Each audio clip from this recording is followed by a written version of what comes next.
So my good friend sent me this article from the Electronic Frontier Foundation. If you don't know who they are, you should go to their website and you should support them because they do really good work.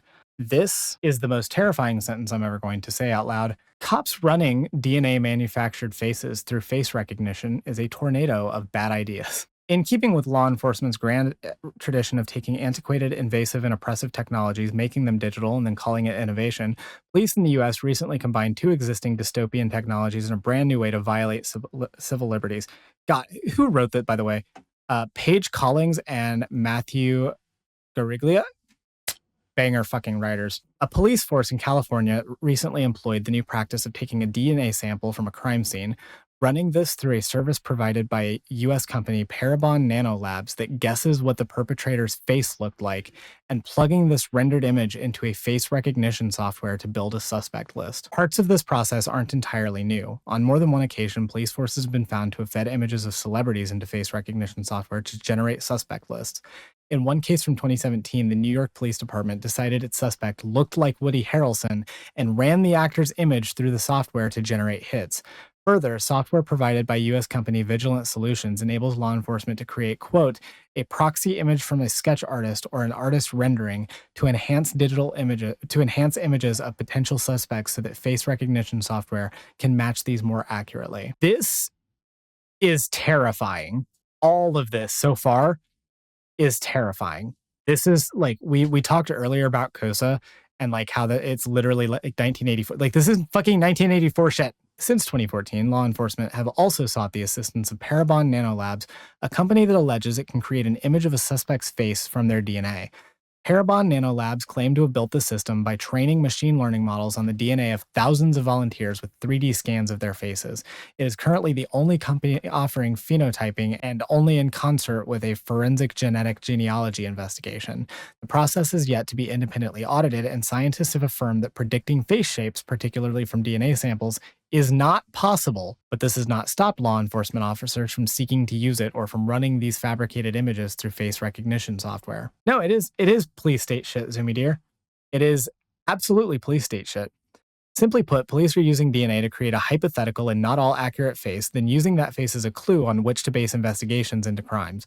Not only is this full dice rolled policing, it also threatens the rights, freedom, or even the life of whoever is unlucky enough to look a little bit like that artificial face. So imagine if, by the way, you were murdered, okay?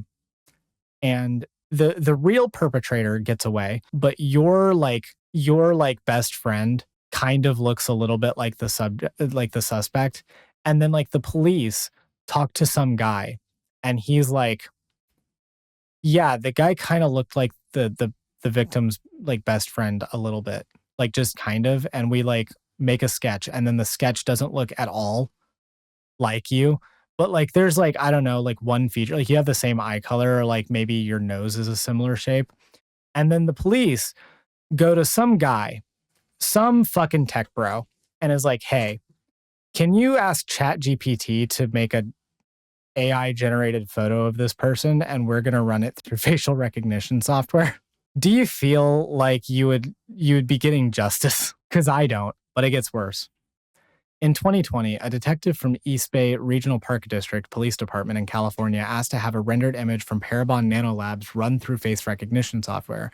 This 3D rendering, called a snapshot phenotype report, get your head out of your own ass, predicted that, among other attributes, the suspect was male, had brown eyes, and fair skin. Found in police records published by a Distributed Denial of Secrets banger name. That sounds like an awesome band name, by the way. This appears to be the first reporting of a detective running an algorithmically generated rendering based on crime scene DNA through face recognition software. This puts a second layer of speculation between the actual face of the suspect and the product the police are using to guide investigations and make arrests. Not only is the artificial face a guess, now face recognition, a technology known to misidentify people, will create a most likely match for that face. Yeah, Snapshot Phenotype Report was my nickname in high school, by the way. These technologies and their reckless use by police forces are an inherent threat to our individual privacy, free expression, information security, and social justice. I don't actually need to read the rest of this article. You all should go read this article and also support EFF. Let's decompress for a second. This is insane. The idea of giving police the ability, like, we already know that a lot of like policing is just guesswork. Like a lot of investigations when it comes to the police is a lot of guesswork. It is very unreliable, and you have been sold a lie because of shit like CSI. And we already knew that. Like that has been known about for years. But now we're taking what is already a very, very unreliable method of finding the truth, and we're adding AI to it. And this might actually be the worst usage I've seen so far of AI just being inserted in something that it doesn't need to be inserted into in order to make one job have two more steps that seem like one less. This sucks. Like imagine if you just happen like okay, we all know somebody who like has like they're kind of like a celebrity lookalike in a way. Like they just kind of vaguely look like a celebrity if you squint hard enough. Like, imagine if your like friend got arrested because they vaguely looked like Selena Gomez, I guess. And like a cop put into fucking like an AI software, this person looks like Selena Gomez, generate an image. Also, it shouldn't go under like unstated here. Mentioned in the article is the fact that like human face shape being determined by DNA is something that we are not like really capable of actually guessing. Face shape is weird. The science behind that is really, really complex, and I'm not even like educated enough in it to be able to relay how complex like the science of the human body's appearance is. But it's not just like specific, like you can't just generate it based on DNA. And this kind of technology, even if it were, even if I granted the ability for it to eventually work, there is no way that it is in any way at a stage where it could be reliable to any degree. And even if it were, I don't necessarily think that it's a good idea.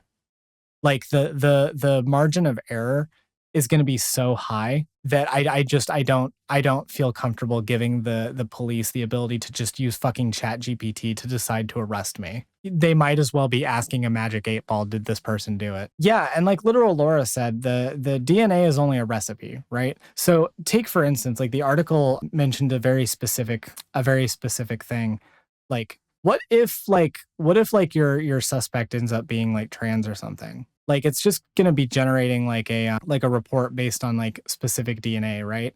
So so for instance, okay, let's say my DNA was at the scene of a crime, right? Most likely, the report that this thing would come up with is going to come up with a male who is in their late 20s or early 30s, white. And that's like those are the attributes, right? What did what were the specific ones? Had brown eyes and fair skin. So yeah, like it predicted male had brown eyes and fair skin. Okay, so I have brown eyes and somewhat fair skin, and like my DNA like thing is going to say that most likely going to say male, right? So is that actually going to like if I actually did the crime and like they like arrest some guy because this thing like makes a guess as to what it thinks I look like. Yeah, are they gonna find the cat girl genes? From here, your skin looks more than fair. Yeah, I'm very white. So, but my point is like I imagine that the rendering that something like this would have for my DNA is probably going to look a lot different than what I do. It's probably not going to look like me. I look very different than I did before transitioning. And what happens if somebody gets arrested because they kind of maybe look a little bit vaguely like me, like pre-transition, or like they just have enough of the features that it's looking for that they kind of vaguely look like what this thing thinks it might look like. Like that is scary, right? That you could just be arrested because you kind of vaguely resemble something like that. But more in our why cops shouldn't segment. Let's take a look At this article, I'm shocked my Face ID still recognizes my face for the past 4 to 5 years. Yeah. Well, and like that's another thing. Facial recognition is something that is not a very reliable thing. Like it's gotten better, right? And it's come a long way. But as we've seen with image recognition software, there's often a racial bias there. It's really easy to like recognize people who look like me because I have lighter skin because they're not often training them on people with different skin tones. And so the lighter your skin is, the more likely it is to recognize you. Not to mention the fact that like most of the technology that we have for like facial recognition is at the private level, like for private companies. Like Face ID works because Apple just does that shit. Like Apple is like fucking like Lex Luthor's company. You know, Apple has the budget of God and can do whatever the fuck it wants and just continually do this. But as far as like the police working with like fucking startups that want to insert AI into the police thing because they watched RoboCop, it's never going to work out like that because facial recognition software is already not that great. Yeah, that's another good point, Xander Turan. Face ID works really well because it operates under the most ideal conditions. Like most of the time when you are using Face ID, you are like your face is already like really directly like close to your phone, right? Like your phone is like right there. And so it's, you know, it's looking directly at you, directly in front of you. It's getting a good like look most of the time. If you've ever wondered why your fucking Face ID doesn't work sometimes, it's just because like there's just a little bit less light than it wants. Like facial recognition only works when it's like in the most ideal fucking conditions, right? So let's look at the other part of this ProPublica article that was also sent to me. They called 911 for help. Police and prosecutors used a new junk science to decide they were liars. This is actually from a couple of years ago, but it looks like it got drug up again recently. But we should look at it. I have not seen this article. I also like should be reading ProPublica more. Tracy Harpster, a deputy police chief from suburban Dayton, Ohio, was hunting for praise. He had a business to promote, a miracle method to determine when 911 callers are actually guilty of the crimes they're reporting. I know what a guilty father, mother, or boyfriend sounds like, he once said. Harpster tells police and prosecutors around the country that they can do the same. Such linguistic detection is possible, he claims, if you know how to analyze callers' speech patterns, the tone of their voice, their pauses, their word choice, even their grammar. Stripped of its context, a misplaced word as innocuous as hi or please or somebody can reveal a murderer on the phone. So far, researchers who have tried to corroborate Harpster's claims have failed. The experts most familiar with his work warn that it shouldn't be used to lock people up. Prosecutors know it's junk science too. But that hasn't stopped some from promoting his methods and even deploying 911 call analysis in court to win convictions. In 2016, Missouri prosecutor Leah Askey wrote Harpster an effusive email bluntly detailing how she skirted legal rules to exploit his methods against unwitting defendants.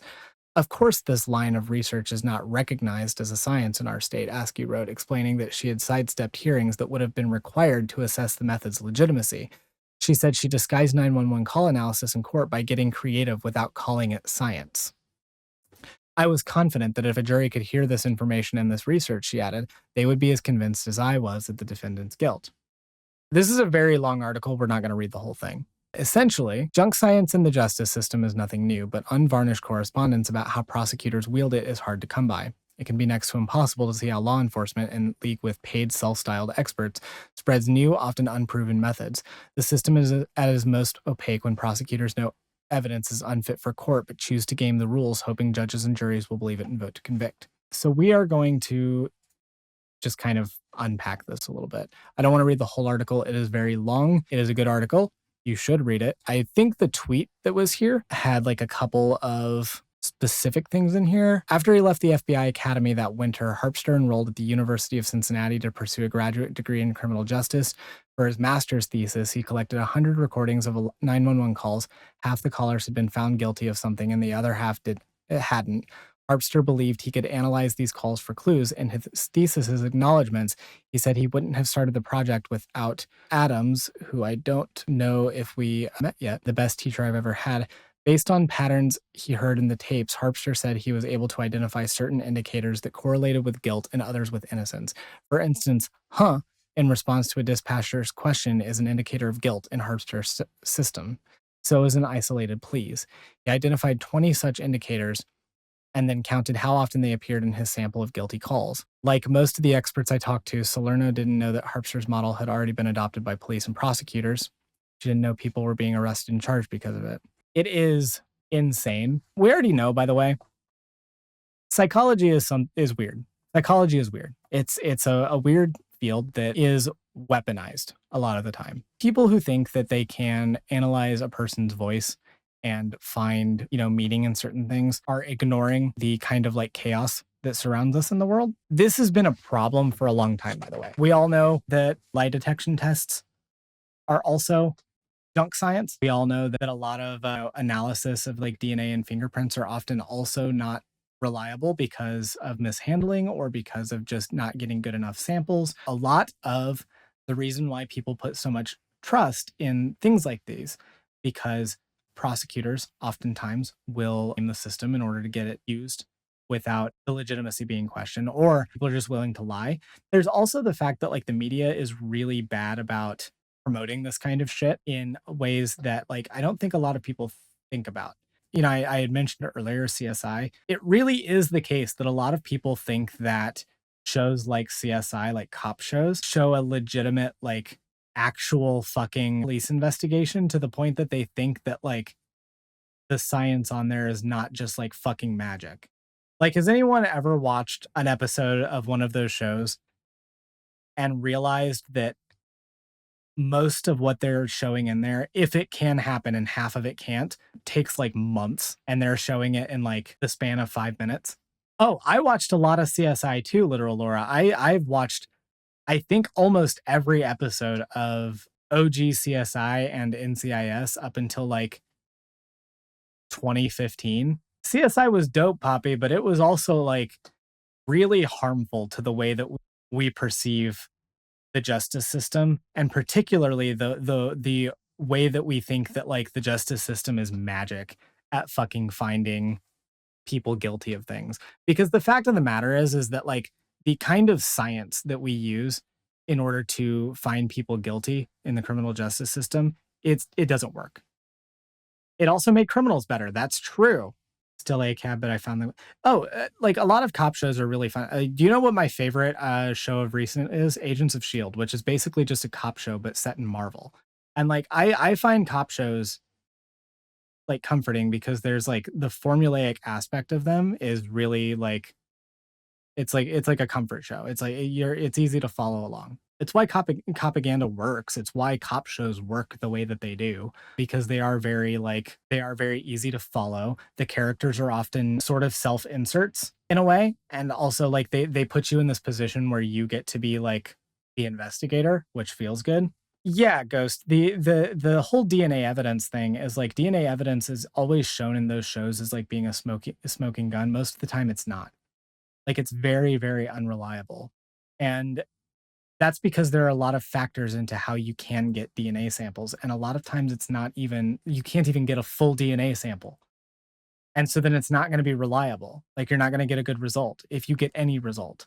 It like the science that we use in the criminal justice system is incredibly flawed. And I do not like the idea of cops using fucking DNA manufactured AI goddamn models to determine who's guilty and who's not when shit like this is already going on. Like people thinking that they can hear just because somebody is like nervous when they're talking on the phone that they like committed a murder. Like, fuck. We are literally going into a hell state. Cops are, in short, we're getting a little bit long on this segment. So, in short, cops are bad and they shouldn't. That's my take. Cops bad, shouldn't. So yeah, that is the most that I got for this. I just wanted to run through both of those because we live in a hell world and the justice system sucks.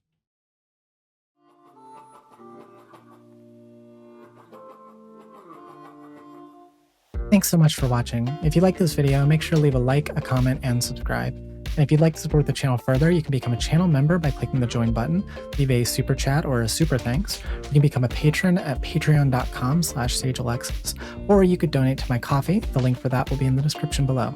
Thank you so much, and I'll see you in the next one.